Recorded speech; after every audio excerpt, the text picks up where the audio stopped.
کی طرح اب رہ گیا ہمارا، یہ جو کی طرح ہے اتنا سا پورشن یہ حروف تشبیہ ہے۔ تو پیپر میں ڈیفرنٹ طرح سے MCQs پوچھے جاتے ہیں، تو آپ نے اس چیز کو صرف ایک چیز کو یاد کر لیا تو ساری چیزیں یاد ہو جائیں گی، ٹھیک ہے جی۔ اب کچھ تشبیہات ہیں، جیسے پتھر کی طرح سخت ہے، چٹان کی مانند مضبوط ہے، شہد جیسا میٹھا ہے، شیر کی طرح بہادر ہے، ریشم کی مثل نرم ہے، دن کی طرح یہ چیزیں دیکھ لیں، تلوار ہے، سرخ کوئلے کی طرح سفید ہے، برف کی طرح ٹھنڈا ہے، تیر کی طرح سیدھا ہے، سمندر کی طرح گہرا ہے، ٹھیک ہے۔ یہ سارے کیا ہیں؟ طرفین تشبیہ، مشبہ اور مشبہ دونوں کی بات ہو رہی ہے۔ تو ایک صفحہ ہمارا ہوا، اس کے بعد استعارہ کی طرف چلتے ہیں۔ استعارہ کیا ہوتا ہے؟ اب بچے، کسی شعر کی آمد ہے کہ رن کانپ رہا ہے، رن ایک طرف چر کے کہن کانپ رہا ہے، ماں کہتی ہے میرا چاند آیا، یعنی یہ ساری مثالیں ہیں۔ تو پہلی مثال میں جرت و ہمت کے باعث حضرت عباس کو شعر کہا گیا ہے کہ اس شعر کی آمد ہے، ٹھیک ہے، لیکن شعر میں ان کا ذکر نہیں ہے۔ اب دیکھیں سمجھ آ رہی، استعارہ کس شعر کی آمد ہے کہ رن کانپ رہا ہے۔ اب حضرت عباس رضی اللہ عنہ کو شعر کہا گیا لیکن اس کا نام نہیں ہے۔ تو اسی طرح اگر میں دوسری مثال یہاں پہ دیکھتا ہوں، ٹھیک ہے، ماں اپنے خوبصورت بیٹے کو چاند کہتی ہے اور بیٹے کا لفظ استعمال نہیں ہوا۔ وہاں پہ نا ماں کہتی ہے میرا چاند آیا، لیکن کہا اس نے بیٹے کو، لیکن بیٹے کا استعمال نہیں ہوا۔ یہ دونوں مسئلے استعارہ کی ہیں۔ اب استعارہ کی سمجھ آ گئی ہے کہ بھئی ہم نے کسی چیز کے بارے میں بات کی ہے اور وہ چیز ہے ہی نہیں ہے۔ ماں نے کہا اپنے بیٹے کا، لیکن ماں کہتی ہے میرا چاند ہے، لیکن بیٹے کا ذکر ہی کوئی نہیں ہے، تو وہ کیا ہے؟ یہ استعارہ کے معنوں میں آ جائے۔ استعارہ کے لغوی معنی ہے ادھار، ہم نے ادھار لے لیا، بیٹا جو ہے ادھار لے لیا، مطلب بیٹا اس کی بات ہو نہیں رہی ہے۔ مگر اسلام میں جب ہم کسی لفظ کو حقیقی معنوں کی بجائے مجازی معنوں میں استعمال کرتے ہیں، یعنی حقیقی اور مجازی معنوں میں تشبیہ کا جو تعلق ہوتا ہے اسے ہی استعارہ کہتے ہیں، ٹھیک ہے جی۔ اب اس کے اندر بھی بچے 3 اس کے ارکان ہوتے ہیں استعارہ کے۔ استعارہ کی تو سمجھ آ گئی ہے۔ اب مستعارہ، مستعارمینہ، ٹھیک ہے، اور وجہ جامعہ۔ اب جس کے لیے استعارہ کیا جائے، جس کے لیے کرنا ہے، اور جس سے استعارہ لیا جائے۔ اب جس کے لیے کیا جائے مستعارہ، جس کے لیے یا جس سے استعارہ لیا جائے مستعارمینہ، ان کو یاد کر لیں۔ وجہ جامعہ یعنی ان دونوں کی جو مشترکہ صفت ہوگی، جو اوپر والوں کی مشترکہ چیز ہے، استعارہ اور مستعارمینہ، جس سے استعارہ لیا جائے یا جس کے لیے استعارہ کیا جائے، تو ایک ہی چیزیں۔ اب استعارے میں مستعارہ کا ذکر نہیں ہوتا، یہ اس کا امتیاز ہے۔ اب جیسے مثال نمبر 2 ہے، اب بیٹے کا ذکر نہیں ہے۔ اب ذرا غور سمجھیں، اس ماں نے کہا تھا، اوپر یہ بات ہو رہی تھی، ماں کہتی ہے میرا چاند آیا، ٹھیک ہے۔ اب بیٹا وہاں پہ نہیں ہے، اس کا ذکر نہیں ہے۔ اب جس کا ذکر نہیں ہے، جس کے لیے ہم نے استعارہ کیا، بیٹے کے لیے کیا نا، بیٹے کی طرف اشارہ کیا نا، تو مستعارہ یہ ہوا ہمارا مستعارہ، بیٹا جو اس میں نہیں ہے وہ مستعارہ ہے، ٹھیک ہے۔ اب چاند جیسا، مطلب جس سے استعارہ لیا ہے ہم نے، جس سے استعارہ لیا ہے چاند جیسا، جس کی طرح ہم نے اس کو مانا ہے، وہ مستعارہ مینا کہلاتا ہے، اوکے جی۔ اب خوبصورتی ہے کہ اس جیسا خوبصورت ہے، یہ ہے وجہ جامعہ۔ دیکھیں اوپر ہم نے تشبیہ والا پڑھا، اس میں تو ڈیفرنٹ ہے نا چیز کا تشبیہ دینا اور اس میں اس کا ذکر نہ ہونا۔ اسی طرح ایک اور مثال لیجیے، ایک بلبل ہے کہ مہو ترم نم، اب تک اس کے سینے میں ہے نغموں کا طرح۔ اسی طرح اب تیسری ٹائپ آتی ہے بچے مجاز مرسل۔ یہ علم بیان کی تیسری قسم ہے۔ استعارہ کے بعد اس کی تعریف ہے، اگر کوئی لفظ اپنے حقیقی معنوں کی بجائے مجازی معنوں میں اس طرح استعمال ہو کہ دونوں میں تشبیہ کے علاوہ، یعنی اس طرح حقیقی معنوں کی بجائے مجازی معنوں میں، یعنی اور بات ہو رہی ہو، حقیقی نہ ہو رہی ہو، تو کوئی اور تعلق ہو، یعنی تشبیہ کے علاوہ اور تعلق ہو، اسے مجاز مرسل کہتے ہیں۔ اہل زبان نے اس کی 24 صورتیں گنوائی ہیں۔ اس میں سے جیسے میں کہتا ہوں آپ الحمدللہ سنائیں، ٹھیک ہے، آپ الحمدللہ سنائیں۔ اب اس طرح یہاں پہ اگر مزید ایک کل سے مراد جز، میں نے کانوں میں انگلیاں دے لیں، ایک گلاس پی لو، پانی کا نہیں کہا، ایک گلاس پی لو، پانی لے آؤ، کس میں لانا ہے نہیں پتہ، بادشاہی مسجد لاہور اورنگزیب عالمگیر نے بنائی، اور میں آٹا پسوانے جا رہا ہوں۔ اب پہلا جملہ کی بات کرا، پہلا جملہ تھا آپ الحمدللہ سنائیں، آپ الحمدللہ سنائیں۔ پہلے جملے میں الحمدللہ کہہ کر پوری سورت فاتحہ مراد لی گئی ہے، یعنی جز کے کل مراد لیا گیا ہے۔ دوسرے جملے میں نے کانوں میں انگلیاں دے لیں، چونکہ کانوں کے اندر انگلی کا کچھ حصہ ہی جا سکتا ہے، تو لیکن پورا حصہ نہیں جا سکتا ہے، ٹھیک ہے۔ اب یعنی یہ مجاز مرسل کیا ہے؟ جز سے کل مراد لینا ہوتا ہے. آپ الحمدللہ سنائیں تو جز سے کل مراد لینا، لیکن کل سے جز مراد لینا ہے. یعنی ہم نے انگلیاں دے دی لیکن جز ہے وہ ساری انگلیاں نہیں دی، اور اوپر کل سے مراد لینا جز سے. آپ الحمدللہ سنائیں لیکن وہ ساری بات ہو گئی ہے. ٹھیک ہے جی، یعنی الحمدللہ سے وہ ساری بات ہو جاتی ہے، یعنی پورا کام ہو گیا. لیکن انگلیاں کچھ ڈالیں، اس کے لیے کل کا جز مراد لیا گیا ہے. تیسرے جملے میں گلاس سے مراد پانی ہے، یعنی جو گلاس کے اندر موجود ہے، یعنی ظرف کے مظروف مراد لیا گیا ہے. ٹھیک ہے. چوتھے جملے میں پانی سے مراد وہ برتن ہے جس کے اندر پانی ہے، وہ مظروفے کے کر ظرف سے مراد لیا گیا ہے. اسی طرح یہ تمام چیزیں ہیں. اس کے اندر بچے مزید اگر ہم دیکھتے ہیں، اب کیونکہ یہ تمام کی تمام اس کے اندر اگر ہم بات کریں مجاز مرسل کہلاتی ہیں. یہ علم بیان کی تیسری قسم ہے، یعنی تشبیہ کے علاوہ کوئی اور تعلق ہو، یعنی اس میں کچھ چیزیں گنوائی جائیں، گلاس پانی پی لو، یا میں نے کانوں میں انگلیاں دی لیکن انگلیاں دی نہیں ہیں، لیکن وہ اس کی طرف اشارہ بھی کر رہا ہے اور تشبیہ بھی دے رہا ہے. دونوں چیزیں اس کے اندر آتی ہیں، تو یہ آتا ہے اس کے اندر. اب کنایا کی بات کرتے ہیں. کنایا کے لغوی معنی ہے پوشیدہ یا چھپی ہوئی بات ہے، مگر علم بیان کی اصطلاح میں کنایا ایسے کلمے کو کہتے ہیں جس سے غیر حقیقی مراد، یعنی اگر حقیقی معنی مراد لیے جائیں تو بھی جائز ہو. جیسے خاک بصر ہونا سے کچھ نہ رہنا ہے. خاک بصر ہونا اس سے مراد کیا ہے؟ کچھ نہ رہنا. تو یعنی کنایا کے لغوی معنی بھی پوشیدہ چیز ہے، چھپی ہوئی چیز ہے. اس طرح اس کا گھر دروازہ کھلا رہتا ہے، مطلب یہ ہے کہ اس کا گھر میں سخی انسان رہتا ہے، اس کا گھر کا دروازہ کھلا رہتا ہے. تو یہ بھی ہم کہتے ہیں کہ جس طرح محاورے میں آتا ہے دروازہ کھلا رہتا ہے، اس کا مطلب اس کا گھر میں سخی انسان رہتا ہے. تو یہ کنایا کے اندر آتا ہے، یہ بھی پوشیدہ چیز ہوتی ہے. کنایا کی پھر قسمیں ہوتی ہیں. کنایا قریب ہے، کنایا بعید ہے. ٹھیک ہے، قریب بعید. کنایا قریب تو تھوڑی سی سوچ و بچار کے بعد جلد ہی سمجھ میں آ جاتا ہے، مگر کنایا بعید غور و فکر کے بعد ذہن میں آتا ہے. اب کنایا بعید کی تعریف یاد کر لیں، تھوڑی سی سوچ میں آتا ہے، اور کنایا بعید غور و فکر کے بعد آتا ہے. اب کنایا کی دو مثالیں یہاں پہ لے رہے ہیں. اسلم شطر بمہار ہے. پہلی مثال میں شطر بمہار کے اصل معنی کیا ہے؟ وہ اونٹ جس کی نکیل نہ ہو اسے شطر بے مہار کہتے ہیں. ٹھیک ہے، اسلم شطر مہار ہے، اونٹ جیسا ہے جس کی نکیل نہیں ہے، اس کو ہم نے کیا کیا؟ اس کو چھپی ہوئی بات ہے، وہ بلبلا پھرتا ہے اور وہ بلبلا پھرتا ہے. یہ اس کا معنی ہے. کنایا یہ ہے کہ بیہودہ باتیں کرتا ہے. کنایا کیا ہوا اس میں؟ کہ بیہودہ باتیں کرتا ہے، یعنی وہ اونٹ جس کی نکیل نہ ہو. اسلم شطر بے مہار ہے، یعنی جس طرح محاورہ ہوتا ہے اس کی طرح ہم نے تشبیہ دی ہے.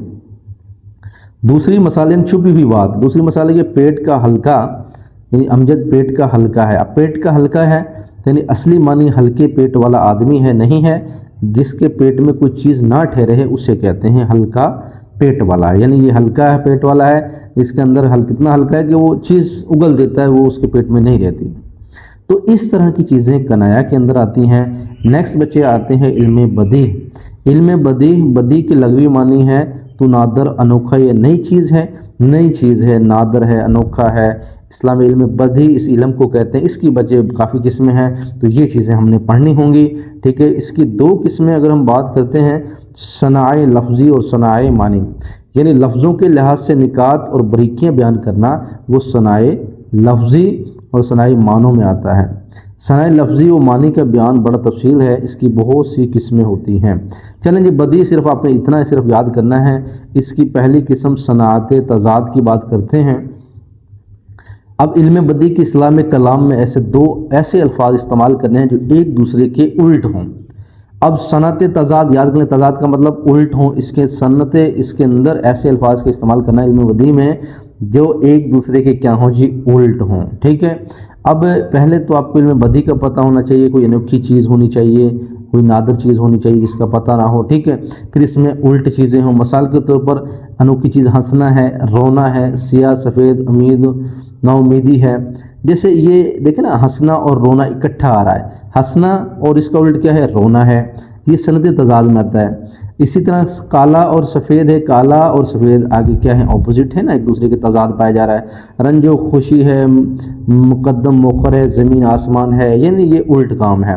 اب اگر ہم اس فقرے میں دیکھیں، یہاں پہ لکھا ہے 1000 مرتبہ سے بہتر ہے بادشاہی سے اگر نصیب تیرے کوچے کی گدائی ہو، تو مثلا یہ ایک شعر یہاں پہ بتا رہا ہے، تو یہ بھی صنعت تضاد کے اندر آتا ہے، کیونکہ 1000 مرتبہ بہتر ہے بادشاہی سے، بادشاہ کرنے سے بہتر ہے کہ 1000 مرتبہ، الٹ بات ہو رہی ہے، اگر نصیب تیرے کوچے کی گدائی ہو۔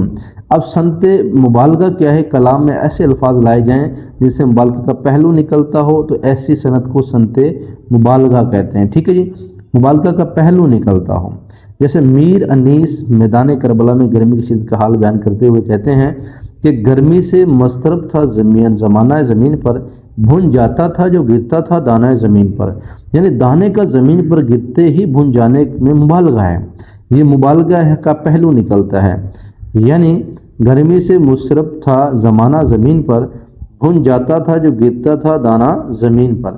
اب یہ اس کے اندر کیا ہے؟ یہ ایک پہلو نکلا ہے کلام کے اندر، ٹھیک ہے، تو اس سے کہتے ہیں صنعت مبالغہ، یہ مبالغہ کہلاتا ہے، یہ مبالغہ ہے۔ اوپر صنعت تضاد الٹ بات ہے۔ صنعت تلمیح ہے، تلمیح کے لغوی معنی اشارہ کرنا، ادب کے اسلام میں کلام میں سے کسی مشہور قصے، مشہور واقعے یا شخصیت یا داستان یا روایت کی طرف اشارہ کرنا، یعنی کوئی قصہ ہے، کوئی واقعہ ہے، کوئی شخصیت ہے، اس کی طرف اشارہ کر رہے ہو تو وہ تلمیح میں آ جائے گا۔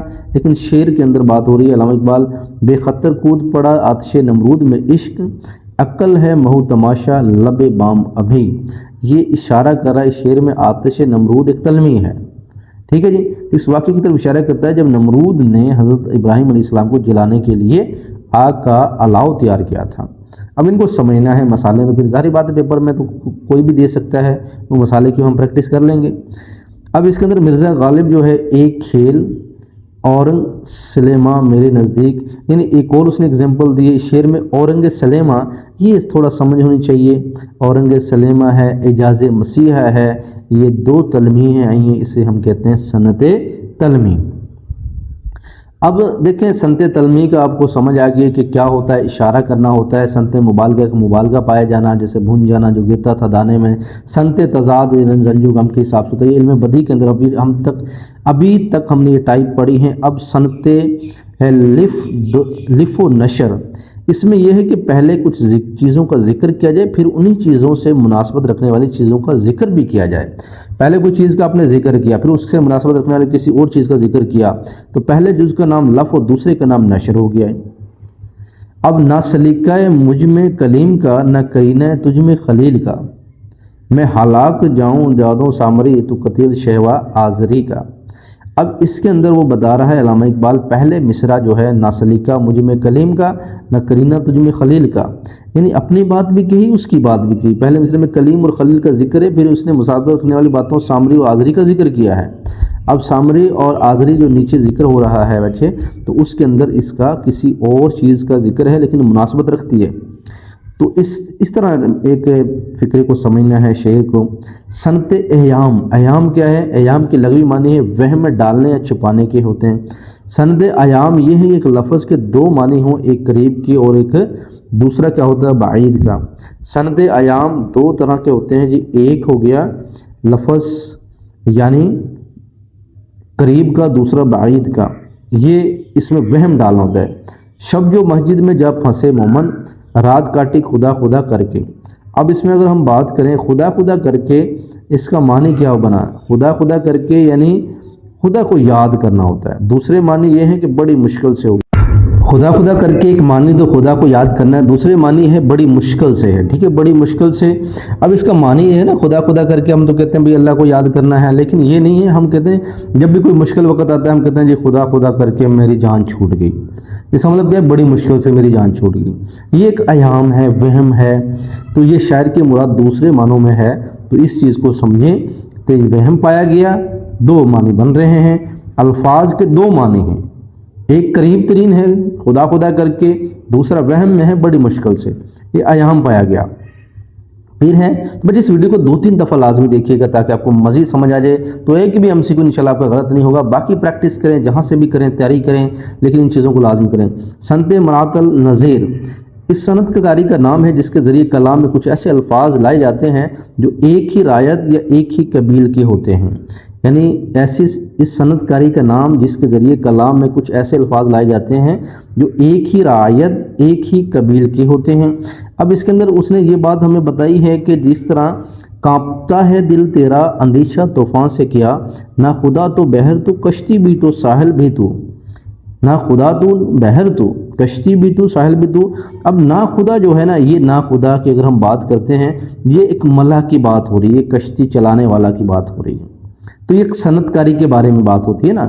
تو صنعت مرات النظیر، اس کا مطلب کیا ہوا کہ یہ صنعت کاری کا نام ہے مرات النظیر، جس کے ذریعے کلام میں ایسے الفاظ آ جائیں، یعنی صنعت والا بننے والی ملح کشتی ہے، بحر، ٹھیک ہے، کشتی، اس کے بعد اگر بحر کی بات کریں، اس کے بعد ساحل کی بات کریں، یہ کیا ہے؟ بننے والی ہے، جس طرح ایک بناتا ہے ممار، چیزوں کو بناتا ہے، صنعت میں آتی ہے ساری چیزیں، تو اس طرح کا اگر پیپر میں آ جائے شعر تو آپ کہتے ہیں یہ صنعت مرات الناظیر ہے۔ اب ہے صنعت حسن التعلیل، شاعری کی ایسی صنعت جس میں شاعر ایک ایسی چیز کو کسی چیز کی علت وجہ فرض کر لیتا ہے جو در حقیقت اس کی علت نہیں ہوتی، مگر اس پر یقین کرنے کو جی چاہتا ہے۔ یعنی شاعر کی ایسی صنعت جس میں شاعر ایک چیز کو کسی چیز کی علت یعنی وجہ فرض کر لیتا ہے، کسی چیز کی وجہ فرض کر لینا جو در حقیقت اس کی علت نہیں ہے مگر اس پر یقین کرنے کو جی چاہتا ہے، تو یہ ساری چیزیں کیا ہیں؟ یہ صنعت حسن تعلیل کے اندر آتا ہے۔ سب کہاں کچھ لال و گل میں نمایاں ہو گئی، خاک میں کیا صورتیں ہوں گی کہ پناہ ہو گئی۔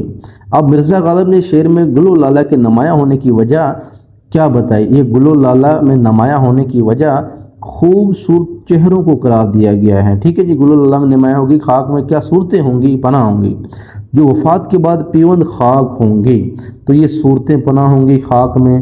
تو یہ اسی طرح اس شاعر نے مرزا غالب نے کہا ہے گل و لالہ کے نمایاں ہونے کی وجہ سے، یعنی کسی چیز کی وجہ فرض کر لینا کہ اس کو علت نہیں ہونی، اس پر مگر اس پر یقین کرنے کو جی چاہتا ہے۔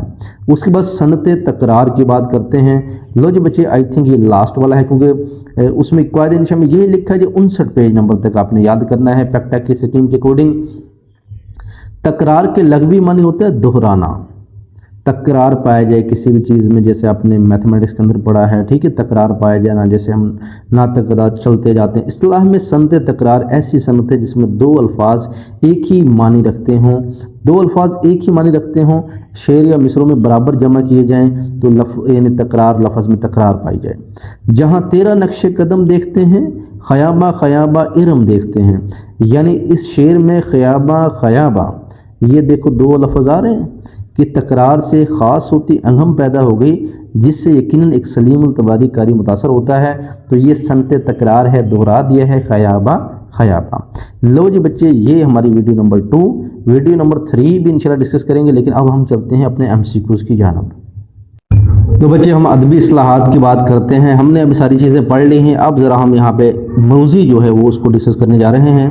تو سب سے پہلے اگر غزل کے پہلے شعر کے دونوں مصرے ہم قافیہ ہوتے ہیں تو یہ تو بچے ہمیں پتہ ہے کہ وہ کیا ہوتی ہے، مطلع ہوتا ہے، یہ بھی اس مطلع کے بارے میں بات کریں گے۔ استعارہ کی نشاندہی کیا ہے؟ میں اس گل کو پیغام دیتا ہزاروں، تو یہ اس کی طرف، گل کو پیغام دیتا ہزاروں، تو یہ اس کی طرف اشارہ کر رہا ہے۔ قافیہ آتا ہے ردیف سے پہلے آتا ہے، تو بچے یہ تھوڑی سی چیزیں یہاں پہ دیکھ لیجئے گا، تو یہ قافیہ ردیف کے بارے میں انشاءاللہ ہم بات کریں گے، کیونکہ یہ بھی 2-4 MCQs یہاں پہ آئے ہوئے ہیں، تو ان کی بات ہم کر لیں گے اگلی ویڈیو کے اندر، ٹھیک ہے۔ تو چلیں ان مروزی کو دیکھ لیں آپ، یہ اس کے اندر کچھ آ سکتی ہیں۔ قافیہ ردیف سے پہلے آتا ہے کیونکہ لاسٹ پہ آتی ہے ردیف، کوئی بھی شعر ہے اس کے لاسٹ پہ ہوتی ہے ردیف، ردیف سے پہلے کیا ہوتا ہے؟ قافیہ ہوتا ہے۔ شعری اسلام میں ہم وزن اور ہم الفاظ یہ قافیہ ہوتے ہیں۔ شاعر کے قلمی نام کو ہم تخلص کہتے ہیں۔